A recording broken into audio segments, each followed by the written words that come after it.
com muita alegria e agradecendo tanto a São Francisco de Assis. Eu disse de tarde no grupo, não foi? Que não poderia ser diferente, né? São Francisco de Assis, amante da natureza, que louvava a Deus a todo instante, gratidão a todo instante, teria que ter muita chuva, não é? E ele dizia, irmã chuva, muito depois o sol lindo que ficou, nosso irmão sol.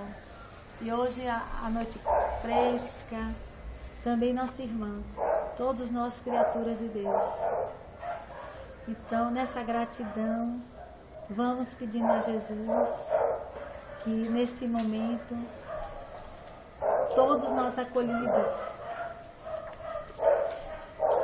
pelo seu amor, acolhidos pelo amor de nossa Mãe Maria Santíssima, vamos recitar amorosamente a oração de Nossa Senhora. Ave Maria, cheia de graça, o Senhor é convosco. Bendita sois vós entre as mulheres, bendito é o fruto do vosso ventre, Jesus. Santa Maria, Mãe de Jesus, rogai por nós, pecadores, agora e na hora do nosso desenlace. Que assim seja. Amém. E com toda essa gratidão em nossos corações, a nossa querida Karina Merlo vai fazer a nossa palestra, assim, para ficarmos mais flutuantes, cheios de amor, cheios de coisas novas dentro de nós. Certo? Fique à vontade, minha amiga. Obrigada, que assim seja. Amém. Boa noite a todos. Boa noite. Queridos amigos, amigas, irmãos em Cristo, que o Senhor nos abençoe sempre, nos envolvendo na sua proteção. Que assim seja. Amém? Amém, Senhor. Bem, hoje nós vamos falar um assunto muito importante, que é o estado que a alma se encontra quando está no mundo espiritual. Nós conhecemos esse assunto lá no Evangelho segundo o Espiritismo, no capítulo 3º, como estados da alma na erraticidade. Erraticidade por quê? Porque quando nós desencarnamos e não somos ainda um espírito puro, um espírito aperfeiçoado, uma alma aperfeiçoada, mais próxima a Deus, precisamos reencarnar, porque é o meio que a providência divina nos dá para que nós busquemos essa perfeição espiritual. Então, quando a gente desencarna, a gente está no mundo espiritual, esse lapso temporal, que às vezes pode demorar, a depender do espírito, meses, anos e até séculos para reencarnar, depende da proposta, da necessidade do espírito. Por incrível que pareça, os espíritos que já são mais evoluídos, eles podem reencarnar mais rápido. Entretanto, não fazem isso. Porque quanto mais evoluído, maior a nossa responsabilidade com a existência de tudo que o Pai cria. Nós somos co-criadores, prepostos de Deus. Então existe uma hierarquia de trabalho para todos nós, espíritos. Da mesma forma que estamos aqui, encarnados na Terra, e precisamos nos engajar no nosso trabalho. A lei de trabalho, inclusive, é uma das leis morais que nos rege, para sobrevivermos não somente em termos da matéria, mas quantas pessoas não enlouquecem quando não estão sendo útil? Porque o trabalho não envolve somente a remuneração, envolve a satisfação pessoal do indivíduo. Então, da mesma forma que nós, quando estamos aqui encarnados, temos nossas atividades, eu não falo somente um trabalho em relação a um emprego, porque aquele que está dentro de casa, ajudando a família, a mãe que educa seus filhos, o pai que também está ali administrando o lar, isso é uma forma de doação, uma forma de trabalhar, se empenhar para o próximo. Quando nós desencarnamos, continuamos com essas responsabilidades, não só com os espíritos que criamos vínculos, tanto vínculos no mundo espiritual, como também vínculos quando estamos aqui encarnados. A família é um deles. Muitas vezes nós reencarnamos com espíritos que já tivemos histórias no passado. E também, muitas vezes temos naquela família nossa um indivíduo que a gente vira assim, de onde veio isso, né? Dá uma trabalheira, uma suadeira. Por quê? A espiritualidade é sábia. Ela pega determinados espíritos que necessitam de um aprendizado em que aquele grupo familiar pode proporcionar. Então, encaixa ali naquela encarnação. Aí muitas vezes a gente se sente assim, meio um peixe fora d'água na família. Puxa, como é que eu faço parte dessa família? Parece que eu não me entroso. Mas estamos sempre no local, com as pessoas que nós precisamos estar para nos desenvolvermos. Bem, então falando de nós, estamos aqui encarnados. A má notícia, para aqueles que são muito materialistas ainda, que todos nós vamos desencarnar. Né? Sinto muito dar essa notícia, que todos vamos morrer. Óbvio. Afinal de contas, eu não sou médium vidente, estou vendo aí os rostinhos de vocês olhando para mim. Eu espero que, né, todos que eu estou vendo, sorrindo, com essa energia maravilhosa, estão encarnados.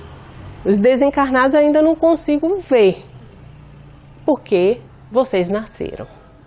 Se tivermos o fato do nascimento, teremos também o fato da morte. Porque o nosso espírito é que é eterno. Nesse caso, a vida é uma só. Tanto que eu costumo dizer, qual é o contrário de vida? Não, o contrário de morte é nascimento. Acabei de falar. Todos que estão aqui nasceram. Todos que estão aqui vão morrer. E a vida? Qual o contrário de vida? Não existe. Porque a vida é contínua. É constante. O que muda somente as existências. Por quê? Uma hora eu nasço, depois morro, depois nasço, e aí vai. É um ciclo, né? São vários ciclos, na verdade. Nossa vida é cíclica para nos conduzir a um grande aprendizado que nós necessitamos. Então, Jesus, lá no Evangelho de João, eu não sei se vocês estão muito entrosados com os evangelhos, mas esse em especial, o de João, lá no capítulo 14, tem um sermão que é belíssimo. Jesus, ele sempre nos ensinava através, não só de parábolas, porque a gente ouve todo mundo falar sobre isso aí, né? Jesus sempre nos ensinava por parábolas, sim, mas nos ensinou muito por sermões. Nós conhecemos mais o sermão da montanha. Por quê? Porque é o sermão que tem as bem-aventuranças. Né? Bem-aventurados os pobres, porque deles é o reino dos céus. Bem-aventurados que choram, porque serão consolados. Bem-aventurados os puros, que herdarão a terra. Bem-aventurados aqueles que buscam a justiça, porque serão saciados. E por aí vai. Os mansos. Então, as bem-aventuranças estão lá no Sermão da Montanha, no capítulo 10 do evangelista Mateus. Ele que nos narra. Então, esse a gente conhece. Mas existe esse sermão que quem nos traz é o evangelista João. João traz esse sermão que é conhecido como o sermão do cenáculo. É um sermão que Jesus prepara os discípulos para o momento que antecede a crucificação.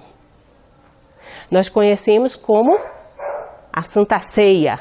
Jesus reúne os seus discípulos. Interessante que tem fatos fantásticos que a gente percebe que para um espírito puro como Jesus não existe limite de tempo e nem de espaço.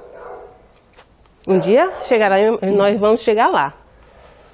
Aliás, estamos todas as noites fazendo alguns ensaios, como emancipando a alma durante o sono.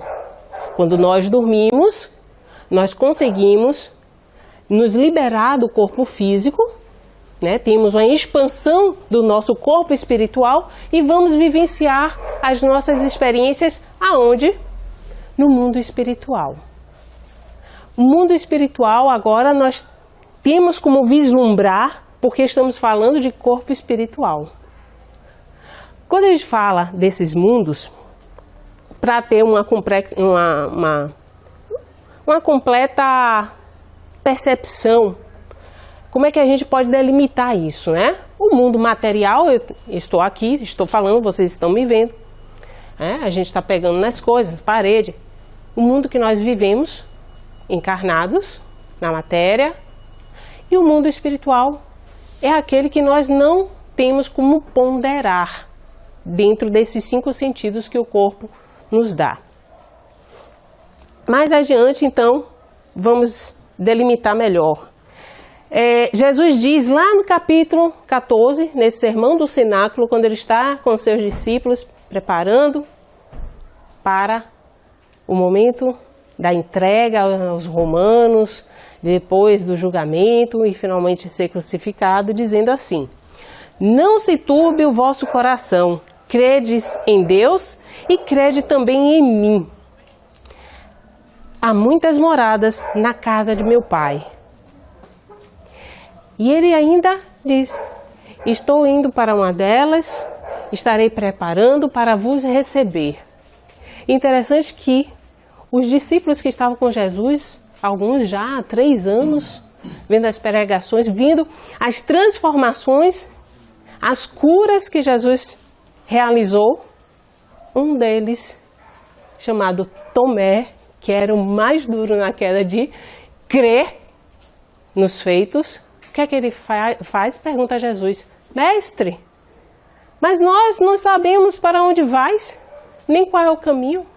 E Jesus diz: eu vos digo, sou o caminho, a verdade e a vida. Ninguém vai ao Pai senão por mim. Então, olha as lições. Vocês estão vendo que vocês já tiveram uma certa familiaridade com o que eu estou falando, né? Mas não sabiam que estava nesse sermão específico. E Jesus dá ensinamentos belíssimos. Ele prossegue não só no capítulo 14 de João, mas no 15, aí nós temos o lava-pés. Esse negócio de, porque quando chega na Semana Santa tem o lava-pés. O que é isso? Porque nós estamos tão condicionados aos dogmas. Jesus partiu o pão, tomou vinho, e aí pronto, aí vira a Eucaristia na Igreja Católica, né? Aquele momento, o dogma da igreja. Mas Jesus está ali simbolizando: toda vez que vocês reunirem-se em meu nome, né, vamos ser solidários uns com os outros. Porque o mandamento de Jesus é: amai-vos uns aos outros como eu vos amei. É o mandamento de Jesus. Não estou falando dos mandamentos da Torá, não, de Moisés, que Jesus vem e reproduz para a gente, que é amar a Deus acima de todas as coisas, com todo o seu coração, seu entendimento, e ao próximo como a si mesmo. Isso nós temos no Antigo Testamento. Tá? Temos essa previsão já no Antigo Testamento. Jesus vem e reforça. Mas nesse sermão do cenáculo, ele fala: eu vou deixar vocês, mas deixo um mandamento meu. Amemos uns aos outros como eu vos amei. Então olha que coisa especial. Como é amar o próximo da forma que Jesus nos amou. Olha que desafio grandioso. Então tem muitos ensinamentos nesse momento que Jesus está para partir. Aí ele fala dessas muitas moradas na casa do Pai. O Pai que é de todos nós. Que moradas são essas? Nós hoje conhecemos essas moradas como o grande universo. Tudo que existe. Aí temos as teorias dos multiversos. Mas quando a gente fala universo, a gente fala da criação divina. Não estamos aqui delimitando nada. Ah, é um universo, é criação de Deus. Se tiver outro universo, é criação de Deus. Sempre será criação de Deus. Deus, como diz o próprio Jesus, não sou eu que estou dizendo não. Jesus disse, meu Pai trabalha e eu trabalho também. Então é o universo. Agora, como eu estava tentando antes explicar, como que nós concebemos essas moradas? Em que meios? Diferentes mundos e diferentes formas, né? Meios. Então assim, mundos quando eu falo Terra, planetas, estrelas, galáxias, estou falando mundos. E os meios? Tem espíritos aqui? Tem. Então, estão em outra dimensão, nesse mesmo mundo. Hoje na Terra, nós temos cerca de 33 bilhões de espíritos. Encarnados, 8,5, né? Quase 9 bilhões encarnados. O resto está tudo desencarnado. Porque o que é que ocorre? Nós criamos um vínculo com o mundo que estamos nos desenvolvendo como espíritos. Então, minhas últimas reencarnações foram aqui na Terra. Provavelmente terei muitas reencarnações aí para frente aqui na Terra. Até que o meu espírito esteja tão depurado que eu não consiga mais habitar nesse orbe. Então, se eu estou desencarnado, eu continuo aqui. Se eu reencarno, eu reencarnarei aqui. Até que eu esteja compatível, né, evolutivamente, para reencarnar em outro planeta. Aí, como é que ocorre que a gente sai por aí procurando vida em outros planetas e não achamos? Se bem que essa semana acharam aí, né, em algum lugar, algo compatível com o planeta Terra. Já o segundo planeta que eles estão estudando. Mas é que nós, como materialistas, enquanto encarnados, nós buscamos vida fora da Terra como existe na Terra. Então o planeta tem que ter água também, né? Tem que ter pelo menos elementos essenciais como carbono, hidrogênio, oxigênio, nitrogênio, que compõem aqui a Terra. Mas se não tiver nessas condições, não tem vida? Tem! Mas não tem vida como estamos aqui agora, com esse corpo. Com o corpo espiritual também compatível com a Terra. Porque o nosso perispírito, ele também tem que haver uma compatibilidade com o mundo que nós estamos habitando. Então eu hoje, a Karina, já virei praticamente uma Clara de Assis, né? Desencarno aqui, papo, tchau, meu povo, fui. E vou agora reencarnar num mundo mais evoluído, que não pode ser mais a Terra, porque eu já estou muito evoluída para estar aqui. A não ser que eu venha em missão, que eu sou chique. Mas o que é que ocorre? Eu vou passar um tempo no mundo espiritual, me adaptando a algum orbe, algum mundo que eu tenha que reencarnar, de forma compatível com esse próximo mundo. E isso muitas vezes não está nem na esfera próxima do nosso sistema solar. Quando a gente fala dos exilados da capela, né? Da estrela, capela. Só para vocês terem uma ideia, a distância que está de capela para os nossos irmãos terem saído de lá e virem para cá, reencarnar, fazer o upgrade na nossa humanidade, quanto tempo que leva para chegar de capela aqui? Bem, a distância de capela para nós são 42 anos-luz. Vocês têm uma ideia do que é isso? É porque quando a gente fala sobre nós, a nossa essência, a gente tem que entender determinadas grandezas. Isso quer dizer que, para um espírito vir de capela e estar aqui entre nós, se fosse com um corpo como o nosso, vagando no espaço como a gente faz hoje, como se eu quisesse ir agora para a Lua, né? Quanto tempo vai levar de Capela para aqui para a Terra? 42 anos na velocidade da luz, que é 300 mil quilômetros por segundo. Ou seja, em um piscar de olhos, eu consigo dar 7 voltas na Terra. É essa velocidade.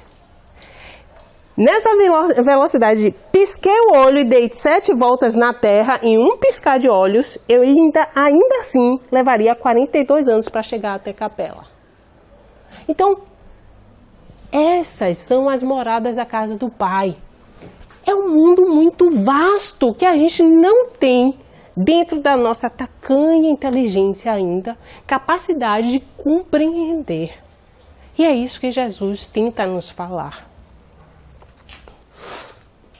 Nós temos o exemplo do nosso querido espírito que se denominou como André Luiz.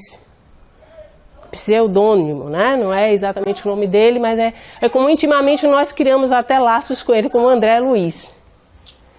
André Luiz, ele nos traz em suas obras as narrativas do que acontece no mundo espiritual. Começa com sua própria experiência e depois vira praticamente um repórter no mundo espiritual. Ora, tem muitos espíritas que até criticam André Luiz, como se dissesse, tem coisas que não dá ainda para a gente compreender nessa obra de André Luiz. Parecem invenções. Não é. Se nós abrirmos nossa mente, a gente vai compreender que não tem invenção nenhuma ali. Ali é apenas, são fatos narrados. Porque quando a gente fala sobre o mundo espiritual, Kardec também investigou o mundo espiritual. Se nós pegarmos a obra Céu e Inferno, inclusive você vai lá na segunda parte, vai ver vários depoimentos de espíritos que desencarnaram e estão no mundo espiritual. Eles voltam para dar depoimentos para Kardec.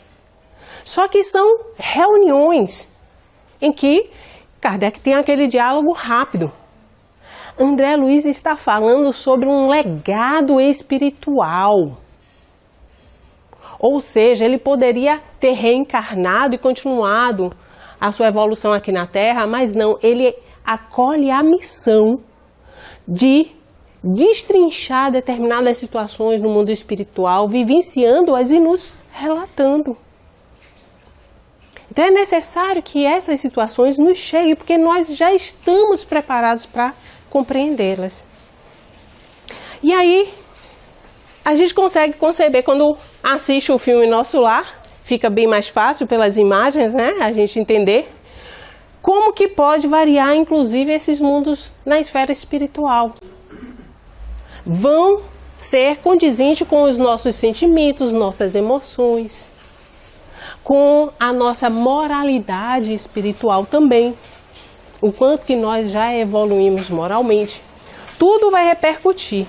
Então, esses diferentes meios no mundo espiritual, eles podem variar do infinito para o espírito, através dos aspectos das coisas, como que ele vai lidar visualmente, como ele tem a impressão do que o envolve, as sensações que ele experimenta. Eu não sei quem assistiu o filme aqui, pode lembrar, André Luiz sentia fome no umbral. Ele ficava arrancando as gramíneas, as pequenas plantas que tinham lá no umbral. E eu fico pensando, será que tinha mesmo? Porque a mente reproduz. Ali estamos num local em que vários espíritos, eles simpatizaram, eles estão na mesma frequência vibratória. Então acabam que o que nós pensamos, nós estamos produzindo. Então, na fome, ele, na necessidade, saía, pegando o que tinha pela frente. Sentia sede, ficava tentando beber naquela lama. Mas, no momento que ele muda a vibração dele, que ele pede a misericórdia, a intervenção da misericórdia divina, o que é que ocorre? Ele é socorrido. Mas ele é socorrido porque ele é visto pela equipe espiritual? Não, a equipe espiritual estava ali sempre. Mas não poderia intervir enquanto o espírito não estivesse preparado para receber ajuda. Isso acontece inclusive conosco, encarnados aqui. São várias as situações que nós estamos de cabeça quente, preocupações, problemas, e a gente fica pensando, meu Deus, eu vou conversar com quem? Pensa num familiar. Você está sendo acompanhado e não se lembra. Nós somos espíritas, somos espíritos e não vivemos muitas vezes nem como espíritos e muito menos como espíritas. Porque abraçamos uma doutrina que é linda, maravilhosa, mas não vivenciamos o que ela prega. Então, se nós nos dessemos conta nesses momentos, nossa, tem alguém aqui comigo e você vai me ajudar. Eu sei que você está se compadecendo do que eu estou passando. Vamos orar juntos? Vamos. Converse com seu anjo da guarda. Eu me lembro que logo que eu me tornei espírita, depois eu me vi numa situação muito complicada. E aí eu fui pedir ajuda espiritual num centro, né? E a médium virou assim, nossa, mas você tem uma multidão atrás de você querendo te ajudar e você não está permitindo. Aí eu fiquei com tanta vergonha que eu comecei a chorar. Com vergonha da multidão atrás de mim. Eu, gente, como é que eu esqueci? Que vocês estão comigo o tempo inteiro. A gente lembra? A gente não lembra. Somos tão materialistas que essa semana eu fiquei estarrecida. Meu trabalho exige muito, eu trabalho na defensoria. O que mais tem é gente sem dinheiro e com problema, né? Então, já viu. Enquanto um advogado atende, no máximo, 5 clientes por mês, eu atendo 10 pessoas por dia. Então, já viu. E essa semana eu peguei casos muito complicados e isso me sugou a energia. Aí eu virei para um amigo meu, nossa, e em sábado ainda vou em Abrantes, vou fazer uma palestra. Ele virou, Karina, por que você não tira um mês sabático? Aí eu, como assim? Você fica um mês sem fazer palestra nenhuma, toda semana você tem uma palestra. Aí eu virei assim, querido, quando o trabalho está me exigindo, não é Jesus que eu tenho que cortar, é o contrário. Eu tenho que rever a minha vida aqui na Terra. Porque o meu compromisso com Jesus tem que ser mantido. Jesus nunca faltou comigo quando eu precisei dele. E eu me sinto na obrigação de, pelo que eu sei e compreendo, de não faltar também com minha responsabilidade para com Jesus. Isso é que nos permite ter a consciência tranquila. E é o que nós fazemos. A gente está com problema, a gente vai para o centro, a gente se aproxima de Jesus, faz curso, começa a frequentar a casa, vai para palestras, né? Se torna uma pessoa toda espiritualizada. Até que começa a trabalhar demais, ou então se enturma com pessoas que têm outros programas, arranja um namorado, ou coisa triste, que é namorado que tira a gente realmente da espiritualidade, leva a gente para outro canto, quer viajar e você, não, mas essa semana eu queria assistir a palestra, não sei o que, não, que palestra? Ou você virou beata de centro, e você, com essa pressão da sociedade, você acaba se afastando de novo. O que é que acontece? Em algum momento, nós tropeçamos e somente a dor novamente nos faz lembrar de Deus. Mas se nós já aprendemos a não ser assim, por que ainda somos? Porque Jesus, há 2000 anos atrás, nos ensinou tanta coisa e até hoje a gente não conseguiu aprender. Porque não queremos. Falta vontade. Porque quando nós empenhamos a nossa vontade, nós nos dedicamos e nada nos para. Então a gente tem que lembrar disso, o nosso compromisso com a espiritualidade. Quem realmente somos, a nossa essência. Os diferentes meios ainda no mundo espiritual variam um infinito para o espírito, as percepções que ele tem, né, dependendo das emoções, e o estado de prisão ou de liberdade, de luz ou trevas, é outra coisa. A forma como eu me encontro no mundo espiritual depende de como eu também me conduzi aqui na Terra. Então, eu gosto quando o Divaldo fala, A gente morre do jeito que a gente vive. Então, eu espero que nós estejamos fazendo algo muito bom quando nós morrermos. Para despertar no outro lado, feliz, com a consciência tranquila. E não ficar angustiado, vivenciando situações aqui que quando nós desencarnarmos estaremos assim angustiados, tristes, preocupados também do outro lado. Lembro-me uma vez que numa reunião mediúnica eu fiz um atendimento a um espírito que estava tão revoltado e estava obsediando um administrador de uma empresa. Aí eu, mas por quê? Ele, não, porque a empresa é minha. Eu levei a minha vida inteira me dedicando à minha empresa. Mas aí eu morri e meus filhos venderam. Você acredita nisso? Que absurdo! Aí eu, poxa, o administrador não tinha nada a ver com ele. Mas só porque o administrador estava à frente da empresa, que não era nem mais da família, todos os dias o espírito ele ia para lá, para a empresa e ficava junto do administrador dizendo o que é que ele tinha que fazer. Sofria porque o administrador não ouvia. Então, olha só que situação. Nós temos que aprender o desapego. O desapego não só da matéria, quando a gente fala no que nós nos dedicamos em construir, sabendo que estamos construindo não só para nós. Nós não vivemos para nós vivemos para todos. Tudo que eu faço está refletindo em várias pessoas. Você dentro da sua família, tudo o que você faz está repercutindo em todo o núcleo familiar. Vivemos para os outros.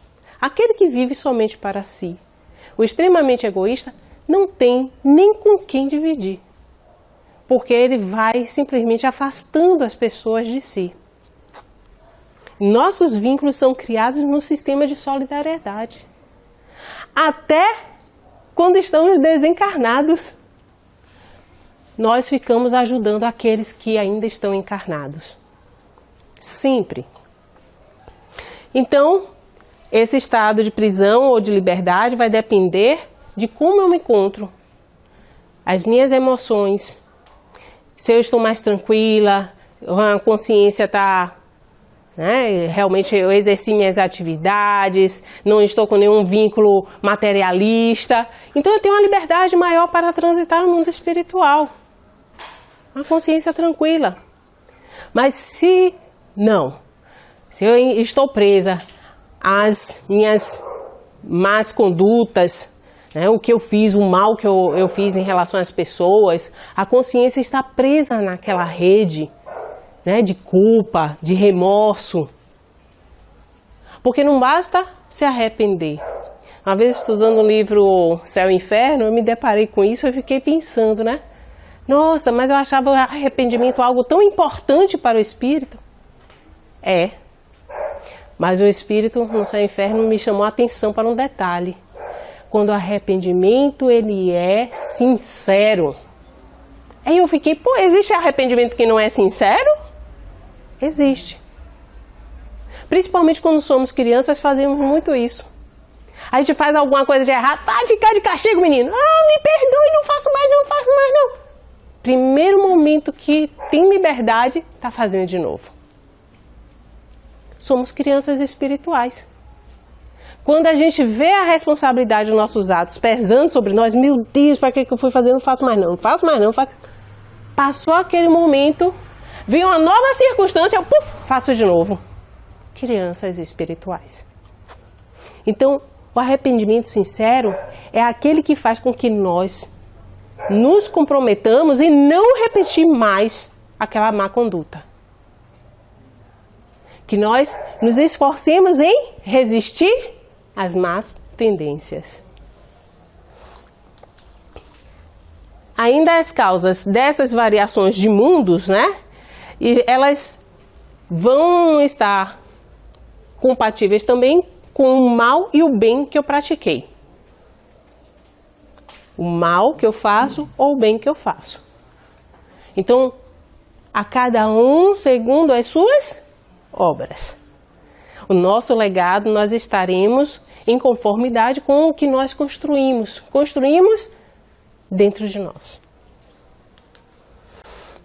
O grau mais ou menos depurado também do espírito e desprendido do espírito dos laços materiais, o desapego que eu acabei de falar, né? Quando nós trabalhamos esse desprendimento da matéria, gente, a gente tem que lembrar sempre, não levo nada daqui. De preferência, eu só quero levar amor. E esses laços de amor, muitas vezes, são feitos em cima de doações. Doações de nós. Ainda estamos condicionados a, eu vou doar aquilo que eu não estou usando, que eu não preciso. Não! Você tem que se doar. E se doar é amar o próximo como Jesus nos amou. Em nenhum momento Jesus recusou atender alguém. Nunca! A gente vai ver nos evangelhos vários diálogos de Jesus com os fariseus, que às vezes ele até teve a oportunidade de criticar, mas atendia a todos. Nós temos no colégio apostolar de Jesus um publicano, Levi, cobrador de impostos, Mateus, né? Pescadores. Temos um comerciante, que era até o responsável pela contabilidade do grupo, Judas. Ah, mas Judas traiu Jesus. Judas cumpriu o papel dele. Jesus tanto sabia que até nesse sermão do cenáculo que eu falei na introdução hoje, Jesus fala, inclusive um de vocês há de me entregar. E a gente está acostumado a ouvir, irá me trair, irá me entregar. Aí Pedro, não, Senhor, entregar? Não, de jeito nenhum, tá louco? Nunca! Pedro, cala-te, que até que o galo cante, você me negará ainda hoje 3 vezes. Aí Pedro fica sem entender nada. E Jesus responde a João, que pergunta, quem será? Ele é aquele que receberá o meu pão. Molha o pão e entrega para Judas. Vai e faz logo o que tens que fazer. E a gente fica taxando Judas até hoje. Judas foi cumprir, inclusive, uma ordem de Jesus. Vai logo. Vai, porque isso tem que ser feito. E a gente pega o evangelho de Mateus. Mateus toda hora se refere a algum momento das escrituras, da Torá, para dizer assim, esse era o Messias prometido. Toda hora, ó, tá vendo aqui essa passagem do Antigo Testamento? Ele está cumprindo. E aí ele remete várias passagens do Antigo Testamento e também dos livros dos profetas. Então, aquele colégio apostolar de Jesus, nós tínhamos ali espíritos de todas as formas, em todas as atividades. Diferentes meios ainda dos mundos podem se referir a estados infeliz e o estado venturoso do espírito na erraticidade, no mundo espiritual. O espírito infelicitado por tudo que fez de errado, a consciência, né, que não está tranquila, pesada com suas atividades. Ou então o espírito venturoso. O que é um espírito venturoso? Aquele que conseguiu fazer boas obras. Sabe quando a gente faz algo no bem e se realiza? E fica assim, puxa, que coisa linda, maravilhosa. Você sair para servir uma sopa e ver aquela pessoa e olha para você com aquele olhar sincero e vira assim, obrigado. Essa será a minha única refeição de hoje. Você vira assim, poxa, sabe? Que coisa linda. Eu trouxe essa sopa na hora certa. Essas coisas mexem com a gente. E isso é se sentir venturoso. Se sentir pleno. O estado, então, da erraticidade, é aquilo que eu expliquei para vocês antes, é o estado em que o espírito se encontra no mundo espiritual aguardando uma nova reencarnação. Errante é aquele que não está num lugar fixo. Por isso que a gente fala, né, na erraticidade. Está em algum local no mundo espiritual. Espaço e tempo. O espírito mau no mundo espiritual, ele não se afasta da esfera onde viveu. Então ele fica limitado às vibrações dos espíritos que estão também na mesma frequência do mal que cometeram. Então, por exemplo, assassinos vão estar sempre em grupos junto com outros assassinos, alimentando aquela frequência vibratória baixa, né? Aqui, quem conhece também os livros de Ivone Amaral sobre, né, o suicida, o Camilo Castelo Branco, Memórias de um Suicida, ele conta isso, ele chega no Vale dos Suicidas. O que é que tem no Vale dos Suicidas? Cheio de suicida. Dentro daquela mesma vibração de culpa, de saber que errou tirando a própria vida, que não resolveu, que continua vivo, sentindo aquelas sensações também no corpo, né? O corpo espiritual, e sente como se fosse um corpo material mesmo. Porque para aqueles que não estão ainda familiarizados, lembremos que o corpo espiritual ele é semimaterial. Deus cria os espíritos, como diz lá na questão 115, né? Simples e ignorantes. Deus cria os espíritos. Até agora eu não vi espírito com espírito dar espíritozinho. Deus cria os espíritos. E Deus cria a matéria. Então nós temos Deus, espírito, matéria. O que não é espírito é o quê? Matéria. Eu estou no mundo espiritual. Sou lá, um espírito no mundo espiritual. Estou vendo as coisas que estão acontecendo. O que é o que está me envolvendo? Matéria, gente. Uma matéria que Kardec chamou de quinta essenciada.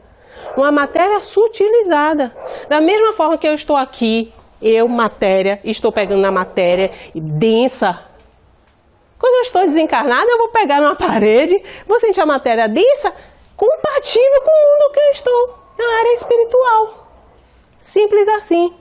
Por isso, as decepções dos espíritos quando desencarnam. Principalmente aqueles que ainda não tiveram contato com esse assunto. E viram assim, ué, eu não morri?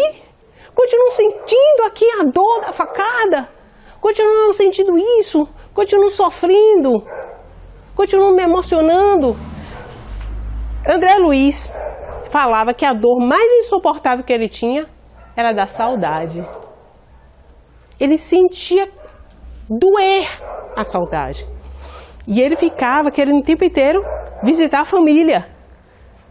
E os espíritos falavam, né, os companheiros, não, você precisa primeiro ter bônus horas para isso. Você tem que trabalhar. Eles sabiam que André Luiz não estava preparado para ver a família. E é um equívoco quando a gente desencarna e fica assim, meu Deus, o que será deles? O que será deles? O que foi um dia sem a gente? Tudo flui. O fato de a gente se sentir muito importante se resume em uma palavra: orgulho. O quanto que eu me acho importante é proporcional ao quanto que eu sou orgulhoso. Simples assim. Se eu sou preconceituosa, é porque eu me acho mais importante que o outro. Se eu sou arrogante, é porque eu me acho mais importante que o outro. Se eu quero as coisas para mim e eu sou egoísta, o egoísmo é fruto do quê? Do orgulho. Eu quero as coisas para mim por quê? Porque eu me acho mais importante. Meu pirão primeiro, farinha pouca, oxe, nada. Então, por isso que os espíritos nos falam que a chaga da humanidade é o orgulho. Quando começa a trabalhar a não ser orgulhoso, quanto mais eu vou me desprendendo, me desfazendo do orgulho, mais as chances são maiores de ser feliz. Ainda, o espírito mau na erraticidade, ele atormenta-se de remorsos e pesares. Aquele arrependimento que eu falei. Oh, meu Deus, por que que eu fiz? Tive a oportunidade, estava no meu planejamento, fez tudo errado.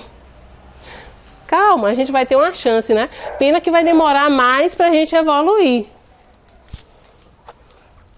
E também as penas sobre os sofrimentos morais. Lembrar que Deus não está punindo ninguém, Deus é bom. Mas Ele põe as leis aí em prática para nós, estão postas. Então, claro que tudo que eu planto eu vou colher. Até porque isso fará parte do meu aprendizado. O espírito mau ainda, ele se sente isolado e sem consolação. Lembra que eu falei que quanto mais mal, né? Ou seja, tudo concentrado em mim, é difícil que os bons espíritos até se aproximem. Então, eles têm essa sensação de se sentir isolado, desamparado, esquecido. Ele se sente assim, ou nós, né? Dependendo do caso, nos sentimos assim. Mas isso não é a realidade. A misericórdia divina sempre está ao nosso lado, sempre está conosco. E eu trago esse exemplo. Não, obrigada, amor. Esse exemplo de um espírito sofredor que nós temos lá na segunda parte de Um Céu e um Inferno. Jacques Latour, que ceifou várias vidas porque trabalhava na guilhotina. Então ele que ficava lá decapitando as pessoas, né? Um trabalho intenso. E aí quando ele está desencarnado e dá comunicação ao grupo de Kardec, ele fala: não sabeis o que sofro aqui no mundo espiritual. É horrível. A guilhotina, que vale a guilhotina comparada a esse sofrimento de agora? Nada. Ou seja, ele que trabalhava com isso, sabia o que era o sofrimento daqueles que estavam indo para a guilhotina, porque ele achava que no momento que fosse guilhotinado, acabou, né? Não ia sofrer nada. Quando ele está no mundo espiritual é que ele vê o quanto que aqueles que foram guilhotinados sofreram e ele agora sofria em função disso. Aí ele diz assim: é um instante esse fogo que me devora. Sim, é pior, porque é uma morte contínua, sem tréguas e nem repouso. É sem fim. Então, isso é o estado de consciência do espírito. Ele fica passando por aquela experiência várias vezes. Lembra o suicida do trem de Divaldo Franco? Quem sabe desse caso, né? Que passou mais de 15 anos só revivendo a morte no instante do trem. O tempo... Já pensou, gente? A gente, quando passa por uma experiência ruim, durante alguns meses parece um disco furado, um abismo que não tem fim, que a gente não sabe nem como é que vai sair. Mas depois que passa, olha que alívio. Agora imagine passar 15, 30, 100 anos assim. Porque no livro O Céu e o Inferno, Kardec vai trazer relatos de vários espíritos que estavam assim há 180 anos em sofrimento, 200 anos. É muito tempo.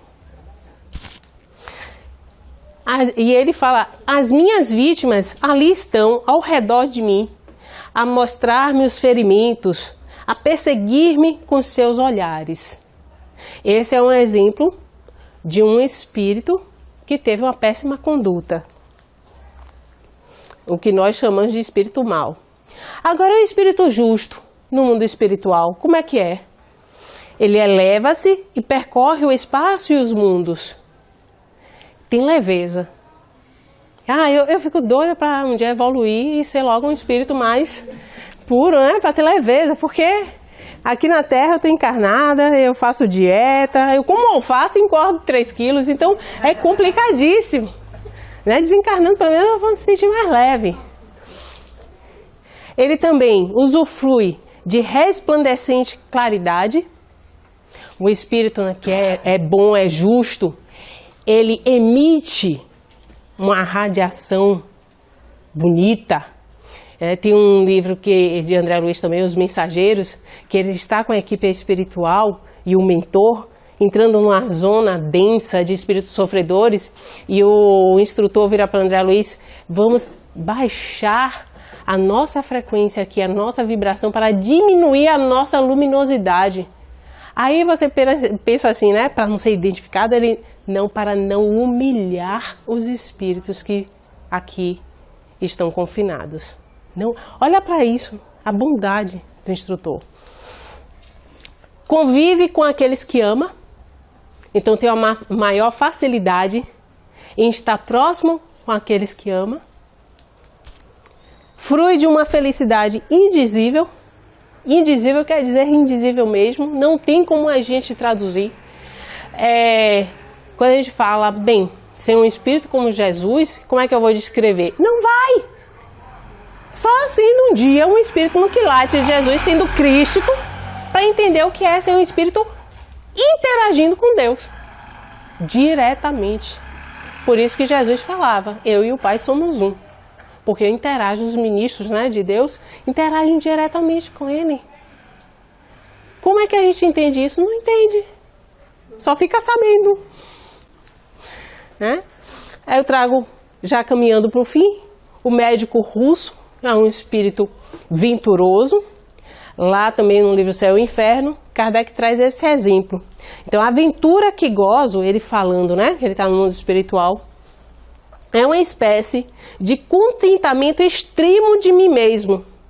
Aquilo que eu falei, quando a gente faz uma coisa boa que nos preenche, a gente, nossa, salvei o dia, salvei a pessoa, salvei a humanidade, a gente se acha, né? Calma, tem que controlar o orgulho só. Imerso no amor de Deus, no reconhecimento de sua infinita bondade. E quando eu vejo esses relatos dos espíritos felizes, eu tive uma experiência que eu não era espírita ainda, mas foi algo que começou a me despertar para a doutrina. Um terapeuta de Brasília, ele já não mora mais aqui em Salvador. Eu estava passando por uma determinada situação que ele aconselhou fazer terapia de vidas passadas. Eu na época era leiga, não era espírita nem nada, não sabia como funcionava. Aí ele, não, a gente vai fazer algumas terapias iniciais. Eu vou induzir você por hipnose para você relaxar e a depender do que se suceder nas sessões, a gente vê se faz. Aí um belo dia, eu estava com ele, né, eu relaxada lá e tudo, ele falando, aí foi me induzindo. Daqui a pouco, ele, e aí, você está onde? Eu, olha, eu estou num lugar assim, todo verde, bonito, gramado. Parecia coisa assim de filme, né? Aí eu, tem umas pessoas que estão vindo na minha direção. Aí ele, ei, quem são essas pessoas? Ele pensando que eu estava indo em alguma situação do passado e tudo. Aí eu, são as pessoas lindas. E eu não sabia explicar. A emoção tomou conta de mim. Porque era um grupo que parecia tão familiar e pessoas que eu amava tanto. E como se dissesse assim, nossa, tem tanto tempo que eu não vejo vocês. E eu queria abraçar todo mundo, queria ficar com todo mundo. E aí, quando ele se deu conta da situação, que eu estava em algum lugar no mundo espiritual com esse grupo, aí eu virei assim, eu não quero mais voltar, não, vou ficar aqui. Eu vou ficar aqui, porque eu encontrei os que eu amo. Estou num lugar lindo, maravilhoso. O que é que eu quero mais, meu Jesus? Cá pra nós, não quero mais nada. Aí ele, não, mas olha só, antes você vai ter que fazer uma coisa. É o que ele... Você tá vendo que tem alguma coisa que sai aí da sua cintura? Aí eu olhei para baixo, aí vi um negócio assim prateado, parecendo uma corrente, né? Aí eu tô vendo. Aí ele, pegue aí, comece a puxar que você vai ter uma surpresa. Aí eu, abestalhada, né? Puf, puf, puf, puf. Daqui a pouco a surpresa foi eu ouvindo a voz dele, abri o olho e ele do meu lado. Aí eu fiquei naquela decepção, mas lá tava tão bom porque você me trouxe. Foi aí que ele me falou que o perigo, inclusive, de fazer determinadas terapias é essa. O espírito, ele se identifica tanto com o mundo espiritual que ele, inclusive, deprime depois quando está aqui. Não, para que eu vou ficar aqui? Porque lá é muito melhor. E ele fala que algumas pessoas desenvolvem tendências, inclusive, suicidas por causa disso. E eu não sabia. Leiga, hoje estudando, eu entendo. Eu fico imaginando o que é que esse terapeuta não passou. Meu Deus, essa menina vai ter um treco. Se não for agora, vai ser depois.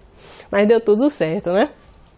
E eu, quando vejo os espíritos felizes falando assim, um estado venturoso e indizível, eu me lembro dessa cena.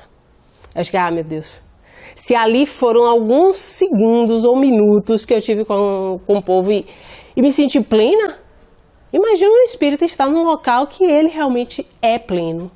Aff! Então, ainda ele fala, é a alegria que nos infunde o bem, uma espécie de fusão do espírito com a bondade divina. A gente sente Deus em nós. E vamos finalizar com a senhora Foulon. Essa senhora que nessa última encarnação, antes de Kardec evocá-la, uma senhora que fazia miniaturas, cuidava da família, ajudava com esse artesanato dela, nas economias do lar, ajudava todos os amigos, era uma pessoa que se dedicava ao próximo. Muito boa mesmo. E aí ela dá essa comunicação dizendo, eles, os espíritos, me mostraram no espaço um ponto, algo semelhante a uma estrela, dizendo, é para ali que vais conosco. Imagine. Ela está em algum lugar no mundo espiritual em que os espíritos mostram uma estrela e dizem assim, você vai agora morar com a gente lá. Uau! E aí ela explica, era um mundo feliz, um centro superior no qual a vossa amiga agora, Kardec, vai repousar. Fez por merecer. Então, meus amigos, fechando a nossa reflexão desta noite, eu trouxe uma mensagem de Emmanuel, que Emmanuel fala exatamente assim. Observa a natureza do teu campo íntimo e previna-te para o futuro, porque sem dúvida há inúmeras moradas no universo infinito. Mas viverás escravo ou senhor do templo do bem ou no cárcere do mal que tiveres escolhido para a tua residência nos caminhos da vida eterna. Então, há muitas moradas na casa do Pai, sim. Mas essas moradas serão maravilhosas ou horrendas a depender de nós mesmos. Como nós estamos conduzindo a nossa vida. Como nós estamos fazendo nossas escolhas. E é justamente esse aprendizado que fica pelas nossas experiências. Se eu tomo consciência que estou fazendo más escolhas, está na hora de aprender e modificar minha conduta. Falamos tanto em reforma íntima, mas a reforma íntima, pelo que eu tenho visto, tem sido muito conveniente para determinados momentos. Não, a reforma íntima é uma transformação individual, por isso que é íntima, e de uma forma plena do espírito e não momentânea. Então reflitamos como estamos nos conduzindo em nossas vidas, tendo esse discernimento que até eu tive que explicar para o meu colega, que não é espírita, e foi interessante. Na verdade eu falei isso com ele ontem, né? Falando assim, não, se a coisa está apertando na minha vida, não é Jesus que eu vou cortar não, vou cortar outras coisas. Vou cortar até o mercado, é bom que emagrece. Vou cortar outras coisas, poxa. Porque o shopping já foi, viu gente? O shopping nem existe mais na minha vida, por isso que eu nem falo shopping. Aí, cheguei em casa, recebi uma mensagem da primeira igreja de alguma coisa aí. Depois eu vou ver o título, o nome dessas igrejas que fundam. Primeira igreja de não sei o quê. Um moço falando que me segue nas redes sociais e vê todas as minhas, por isso que eu gravo, todas as minhas palestras, que gosta do meu trabalho. E eu virei assim, oh meu Deus do céu, tá vendo que eu não posso cortar Jesus? Aí eu peguei e mandei pro meu colega, né? Tá vendo aí? Jesus fala comigo. Então, nós precisamos saber ouvir, escutar. E para isso, depende da nossa vibração. Eu não vou ouvir, eu não vou escutar se eu não me permitir. A gente só escuta a espiritualidade quando a gente nos permite. Então, tenhamos o hábito da prece, o hábito de falar com o nosso anjo guardião, que é o nosso melhor amigo, que avalizou a nossa encarnação aqui na Terra. E lembremos da grande lição do Mestre Jesus. Já que está difícil amar a Deus, amar o próximo e amar a si mesmo, ama pelo menos o próximo como Jesus nos amou. Já é um grande começo. Muita paz a todos. Muita luz.